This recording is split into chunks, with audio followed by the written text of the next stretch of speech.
Hey, what's up guys, it's Bakes here for day number 30 of my 31 Days of Horror.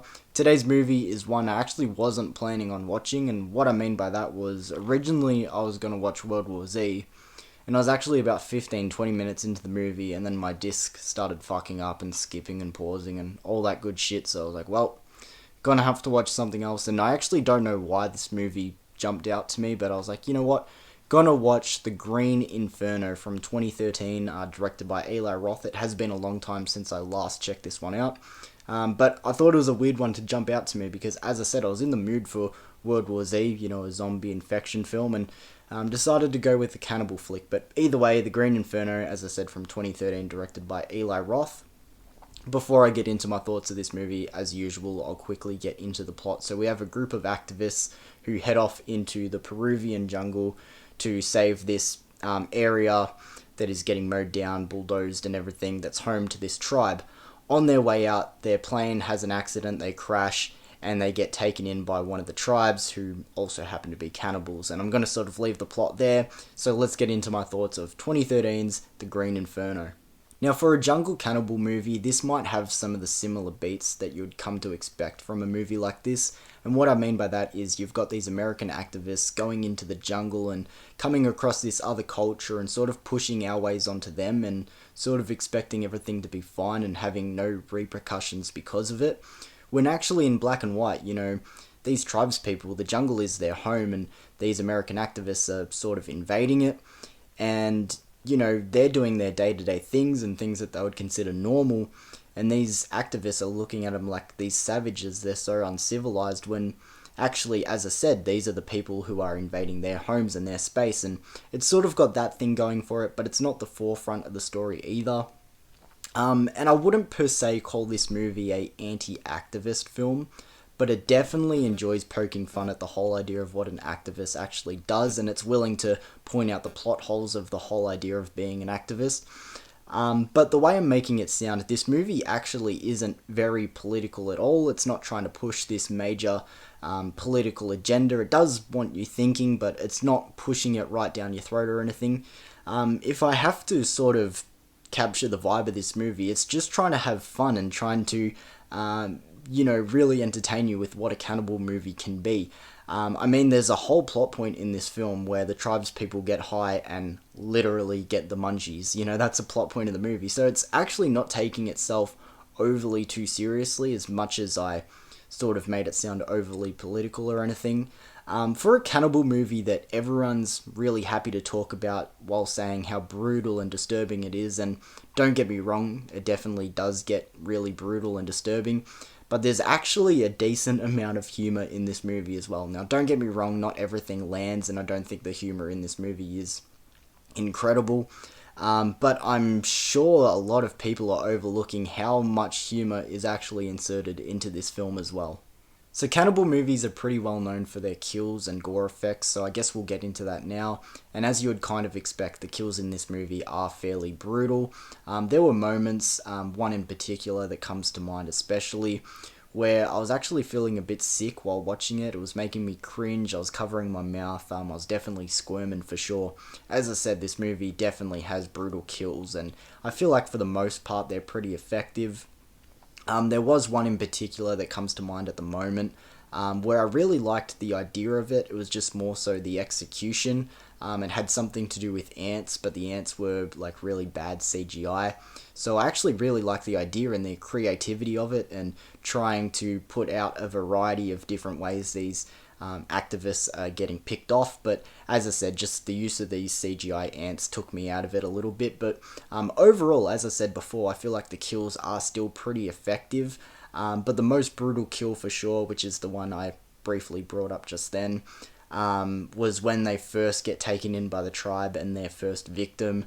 That one really made me feel a little bit queasy, but really well executed and really good gore in that part as well.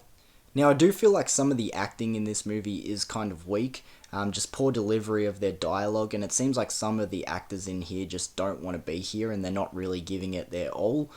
To be fair, that's more so towards the start of the movie, and a lot of those performances get cut off early on, which is a good thing.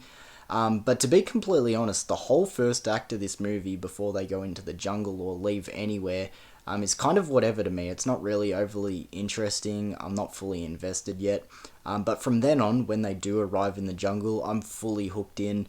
I'm having so much fun. As I said, it's brutal, it's gory, but I'm completely hooked in. I'm invested, I'm entertained. One of my favorite scenes in this movie is when they first get taken in by the tribe. Like, they're in these boats and they're tied up in rope and everything. They get taken ashore and they're walking up this muddy bank and they just get swarmed by like all of the tribe's people in this village, and they're obviously freaking out, they're screaming, like having panic attacks, and it's like this cover, like hands are just going over their faces and touching their bodies, and the tribe's people are loud and chaotic too.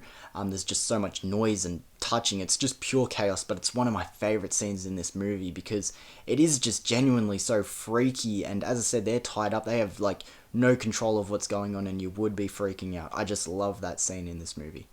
I know I just briefly brushed over some of the weaker performances in this movie, but I do feel like the cast that we get for a majority of this film's runtime is fairly solid. We have Lorenza Izzo starring in this movie, which might not be a surprise because, as I said, it's directed by Eli Roth. I'm not sure if they're married anymore, I don't think so, but that's got nothing to do with what I'm talking about anyway. It's none of my business, but it is one of those director-actor sort of deals that you see a lot of the time in Hollywood. But she's fairly solid as our lead anyway.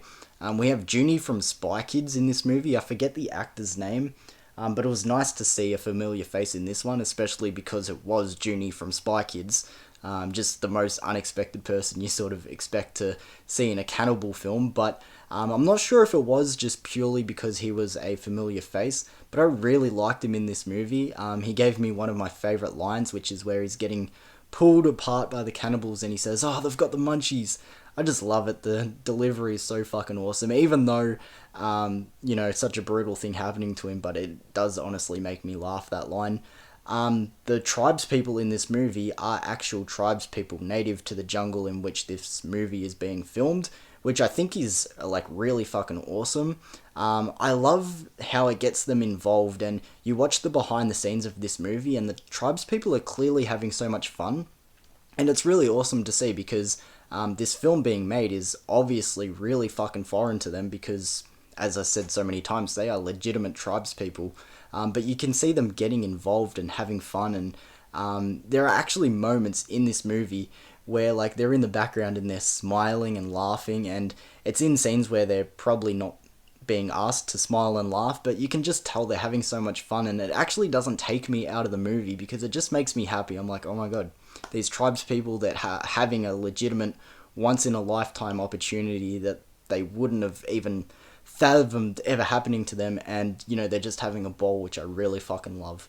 So as I come off the back of talking about how the tribes people in this movie were played by legitimate tribes people, I really liked the decision to film this movie on location. Like, they legitimately went deep into the jungle to film this movie. As I said before, I watched some of the behind the scenes, and I think they said it was like a 2-hour boat ride up this river to get to where they were filming, and it kept like raining and all the sets would get washed away, and the next day they would just sort of have to make do. I get from a filmmaking standpoint this is like a huge risk, but I really feel like it pays off because it really does immerse you in this jungle atmosphere. And it's a really weird contrast because I find the jungle to be like legitimately beautiful, just pure green foliage around you. The skies were like always bright and blue, but then there's like this horrific, brutal situation going on. But as I said, the setting in this movie was like really fucking cool. I really liked the scene where they return to the plane wreckage and they find all the bodies impaled on the spikes. It's clearly a homage to Cannibal Holocaust, which I actually picked up just the other day. It's a movie that I haven't seen in forever, but this movie just made me want to go back and watch Cannibal Holocaust, and I never actually owned it, so had to get it in. But either way, a really cool homage to Cannibal Holocaust there. There is a nightmare sequence towards the end of this movie that I find to be honestly pretty fucking dumb, but it doesn't amount to much anyway. It doesn't really change my overall thoughts on the movie too much. I really liked going back to watch The Green Inferno. Honestly, this movie was a lot more fun and a lot more brutal than I remembered it being. To be fair, I've actually seen this movie brought up a fair amount lately, and it's always one, as I said, I haven't watched it in a fair while besides going back to watch it for this review. And I was always sort of like, yeah, no, it's not as brutal as they're making it out to be, or it's not as great of a movie as some people were making it out to be. But I really had a blast going back to watch The Green Inferno. So I'm going to rate this movie an 8 out of 10. The Green Inferno from 2013 by Eli Roth. If you've seen this one, let me know your thoughts, guys. Honestly, rewatching it this time around, like, it's definitely up there for one of my favorite cannibal movies. Don't get me wrong, I've always enjoyed this movie. It's always been a favorite cannibal movie. I just didn't think I liked it as much as I did upon rewatch this time around. But as I said, let me know your thoughts of this movie if you've checked it out, guys. Thank you for joining me for day number 30. We've got one more day tomorrow, which is Halloween Ends. I've spoken about this plenty of times through this series, how on day 31 I was going to do Halloween Ends. So I'll see you tomorrow, guys. Maybe tonight watch Halloween Ends and we can discuss our thoughts together in the comments, and I'll obviously discuss mine in the video. But I'll see you tomorrow, guys, for day 31. Thank you for joining me again.